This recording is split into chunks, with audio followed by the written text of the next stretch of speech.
Hello everyone, welcome back to my YouTube channel. Today I have a little tutorial for you that has been requested a few times for me to show how I make either my handles or my crossbody strap. So to get started, first you're going to need your fabric cut to the length that is given in whatever pattern you're making. Oftentimes designers give you a length for your handles and a length for the crossbody strap. If they don't give you a length for the crossbody strap, you can go ahead and cut it whatever length you want. Typically I cut my crossbody straps about 60 inches long, but that really depends on who I'm making the bag for. If they're taller, shorter, you'll need to cut it either longer or shorter. But your handles, the measurements are generally given in the pattern for how you make your handles. Now, often what's happening is a lot of designers are making patterns and using seatbelt webbing, and then there's people who still want to make their handles or their straps to match their bag, and I'm one of those people because I don't often have seatbelt webbing on hand that will match, or I'm out of the webbing, so I just make my handles. And this is where the questions are coming in for how do you make your handles when a pattern calls for seatbelt webbing. Can you show how to make handles? So I thought I'd do that. So first thing, as I was mentioning, you'll cut it to length. Once you have it cut to length, you'll want to interface your pattern piece. So this is where you need to decide what hardware you're using. Oftentimes designers give the size of hardware to use, but if they don't, you can decide what size of hardware to use. Now, for straps that are being connected with swivel hooks, that's really not important because the hook is what's hooking onto the D-ring or triangle ring or rectangle ring that's connected to the physical bag. So you can actually use bigger hardware on your crossbody straps, such as a 1.5 inch or a 2 inch. It really is a personal preference for that because, as I was mentioning, it just clips to the side of the bag or the tops of the bag with the swivel hooks, and that is these hooks here. So I'm just going to show you. So that is these hooks here, and these will just connect to your D-ring. I'll put it on the table, it's easier to see. These connect to your D-ring, so it really doesn't matter what size the ring on your swivel hook is because this is just connecting to your D-ring or your triangle ring or whatever hardware you're using. So when you cut your fabric, you'll want to cut it so that it is wide enough to be able to be folded, so it'll be 4 times the width of your hardware. So for example, for this tutorial, I'm making my crossbody strap a 1 inch wide strap. So that means I needed to cut this piece 4 inches wide by the length I chose. So again, 4 inches wide by the length I've chosen. Once I've gotten that cut, I can go ahead and fuse interfacing. Now, sometimes what happens is we don't have a piece of fabric that is long enough in order to be able to make that strap that length. So we have to piece our fabric together, and that's what I did here. And there's a few different ways you can do it. You can just take these short ends and place them right sides together, just like this, and then sew them with a 1/4 inch or a 1/2 inch seam allowance, whatever you prefer, on the short ends. Press it open it up, and you have the pieces connected together. Or you can do it where you put them so that they are opened up flat, just like that, and you place the other side or other piece on top, just like that. So pretty sides touching, and you'll sew from one corner to the other corner, and then you'll cut the excess off. I do have a short tutorial on my YouTube channel for how to piece fabric together for a strap if you do not have a long enough piece. So I'll also link that below in this description so that you do have that to refer to or watch so that you can get a little bit more information on that, because I do go into more detail there. So once we have our piece all cut to length and cut to the width we need, or pieced to be the length we need, we now need to press it. And to do that, what you'll do is you'll have a piece that's like this. You'll press it in half, just like that. If you're using a material that cannot be pressed, what you'll do here instead is draw a line down the center, the entire length of the strap or the handle. So the entire length. Once you have that, that's like having your center crease here where we've pressed because I've used quilting cotton. Once you have that center line or center crease, you'll then take the long raw edges and press them in to meet the center, just like that. the whole length of the strap. Now again, if you're using a material that you can't press, you'll want to place double-sided tape on both sides of the line, all the way down the length of the strap, and then just press in to meet the center, and this will help hold the long edges into the center. Now just a little tip, when you're making handles or straps and you have to press them into the center, don't press the fabrics right into the center so they touch. Leave about a 1/16 to an 1/8 of an inch of a gap between so that they don't touch. And you can see here I don't have them touching. And the reason for that is because when we fold this in half again, because that's how we're concealing all the raw edges, you don't want to have the bulk in this folded side here. So you don't want to have any bulk. And it still fits, because it's only a 1/16 of an inch, it still fits on my hardware perfectly. So you can see it still fits on my hardware there. Hang on. Just like that. You can see it still fits. So again, press the long edges in to meet the center, but leave a 1/16, maybe even, 1/16 to an 1/8 of an inch gap between, just like I did here. And then once you have it pressed into the center, we're then going to fold it again to enclose all those raw edges. Now, sometimes designers will give a measurement for how far over you're folding this over your strap, etc. And sometimes, depending on if there's instructions for the handles or the straps as well, they'll also give you measurements for how far you're folding over. But again, if you're making this because it was called for in the pattern to use seatbelt webbing, or you want to just make your strap, so you want to make your strap instead, there's not going to be measurements for this. So what I do here is on the short end, you can press this in by 1/4 inch or a 1/2 of an inch on the short edge, just like that. And then press that. And once you have that pressed, you can then refold on your original lines and repress it. Now what I like to do here, once I have this pressed, is I like to trim these little corners right here just on an angle. Just these two end corners here on an angle. Don't cut past your fold here. You'll go just about, an 1/8 of an inch under it and just cut that off. And what that does is it helps when you're folding these into the center to reduce some of that bulk there, and it'll help them lay flatter and nicer. So that's one method for folding those short edges under, and you do that on both ends. However, if you want to use the method that I use, which is I take this, I turn this so they are wrong sides touching, or pretty sides touching, sorry. I fold it like that, and then I sew across up to where the first fold is. So just that first 1 inch is what I'll sew, and then I'll stop. And once I do that, I then take this, trim this, cut this off to reduce all the bulk, and I turn it, and that creates a really nice finished strap. And again, that's another tutorial that I have linked in my YouTube channel, so I'll link it below for you to also watch that. So then once we have our strap all folded and everything all pressed, you will then top stitch both the long edges, so both long edges and the short edges all the way around. You'll top stitch the entire thing.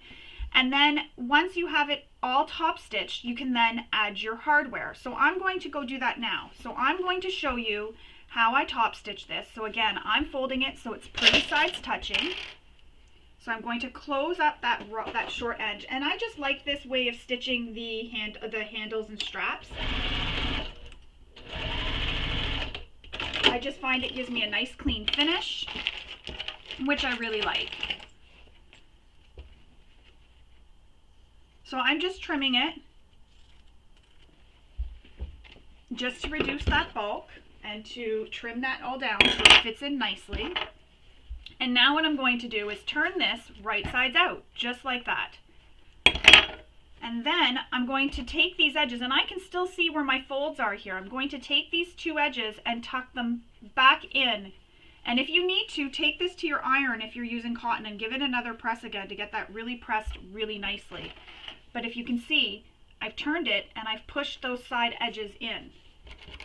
And it gives me a really nice edge. Just like that. So I'm going to do that for this second side. So again, pretty sides touching. I'm going to sew just the first 1 inch, and I'm using a 1/2 inch seam allowance here.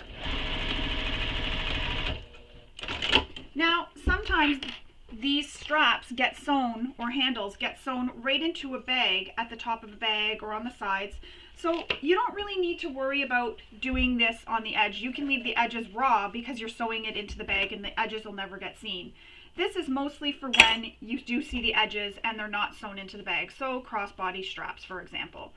You can also use the strap end hardware, which is the metal hardware that you can find online and in different shops. You can also use that, and then you don't have to turn your raw edges under as we're doing here. Just saves a little bit of time, but the choice is really yours.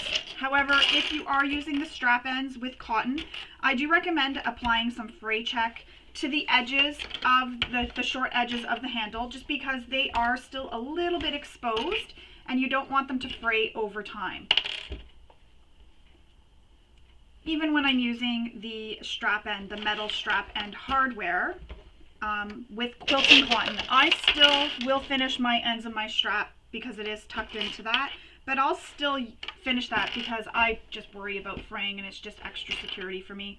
And this really doesn't take that long to do, really, so I figure it's an extra step just for me, makes me feel a little bit better.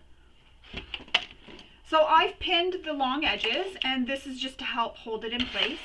Now, if you're worried about shifting of your handle or your straps, what you can do is start sewing at one end, sew all the way down that one side, and on the short end, back stitch, break your stitches, come back up to where you started sewing previously, start sewing there, and go all the way down the other side.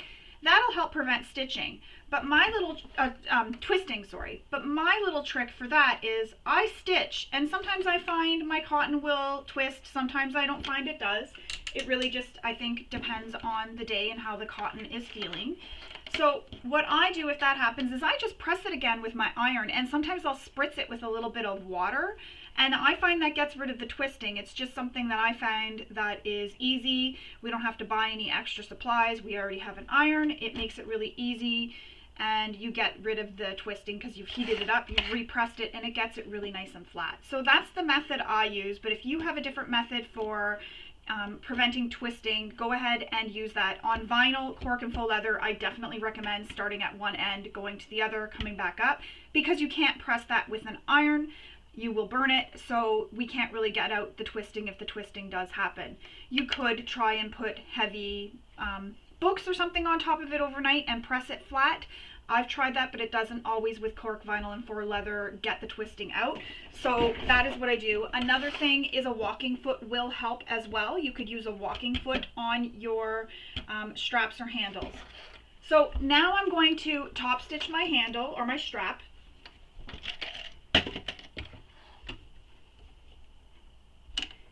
And use the stitch length that you like to use for when you're stitching your handles or straps.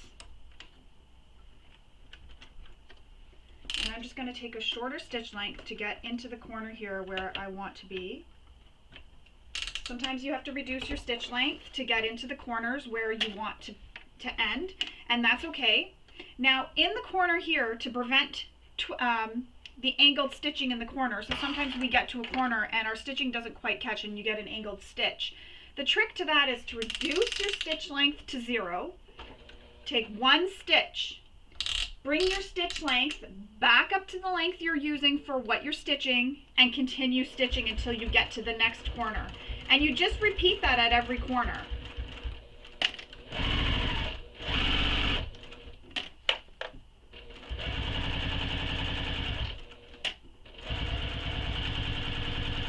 So you just stitch along the whole length of the strap, and this is a crossbody strap, that's why this is so long.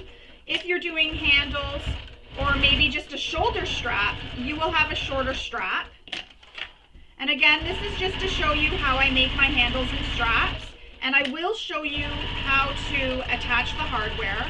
So this is good for, again, if you're making a pattern that calls for seatbelt webbing or webbing of some sort and you don't want to use the webbing because you either don't have any or you just want your strap to match your bag. So this is a good way to make that strap.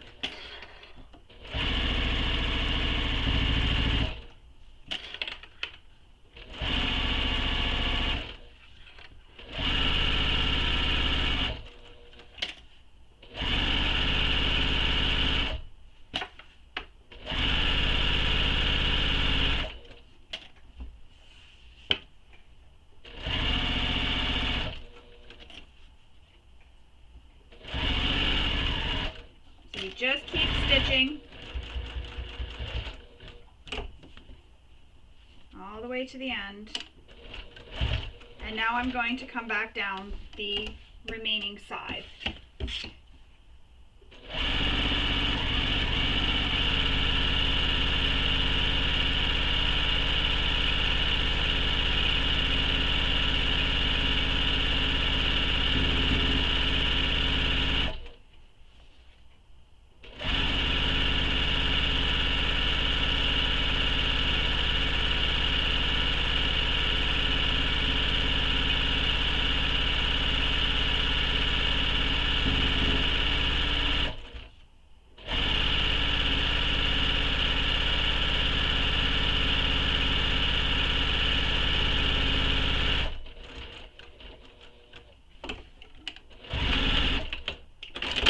Now I'm going to trim those threads that are all hanging out.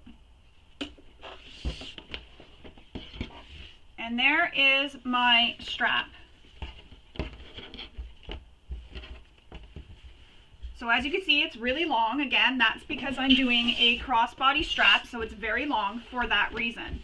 Now, if you were doing a handle and you were putting it over your D-rings, all you would do is, I'm going to take out one of my D-rings here. So your D-ring might already be connected to your bag, or it should already be connected to your bag. You'll take this, and it could also be rectangle rings. You'll take your end of your strap, fold it over, and there's usually a measurement given in the pattern for how far you're folding this over. If not, I like to go about 1.5 inches usually.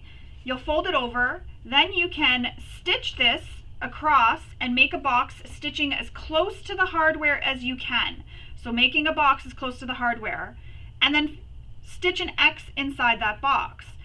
If you want, instead of stitching, you can use rivets to attach this, and that's usually what I use is rivets. I choose to use the rivets because I have them, and also I just like how that looks. It adds a little bit of bling. So if you have rivets, if no rivets, you can use Chicago screws, but if you don't have that, you can make this very hardware friendly and just sew it instead. And that's if you're just doing a handle. Now, if you're doing the crossbody strap, there's a couple of steps we need to do now. So first thing you're going to do is take your slider, and you may have a slider that looks like mine here with the bar that is attached to the center. Your slider may have the bar that is a movable middle bar. I have found that both hardware are the same. The one with the movable bar I do find a little bit better for me when I'm doing tutorials, because I can move that bar out of the way to really show how to get the strap on, but in the end they all work the same.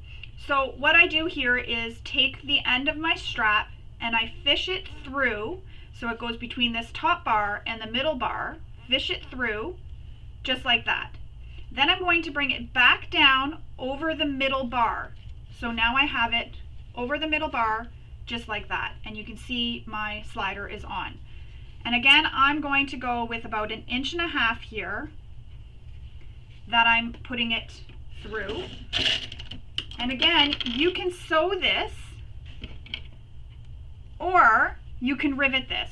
So for this tutorial, because I'm going to be using this strap for another tutorial that I'm filming right after I'm done this, I'm not going to sew this, but we'll imagine that this is sewn here. So you can sew it or add a rivet. Once you have that attached, you then need to figure out what is the exterior of your strap and what is the lining. So I say exterior and lining because that's usually what it's called. Now, the exterior is the side that's going to be seen when the strap is on your shoulder. What I do is lay my strap on my table so that my my slider is facing up, and that's the side that I'm seeing right now is this side that's folded, that I folded over. I can see that right now. So I have that facing up, so pointing up towards me.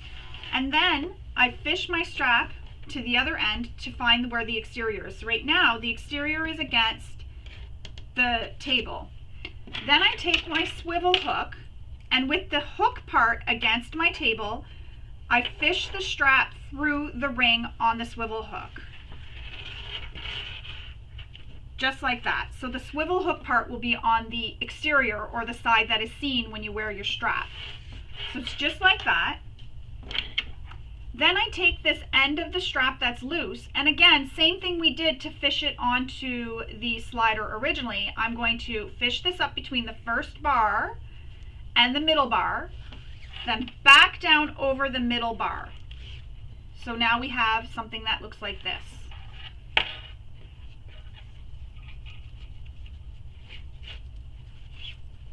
And again, your slider may look a little bit different, but they all give the same end result.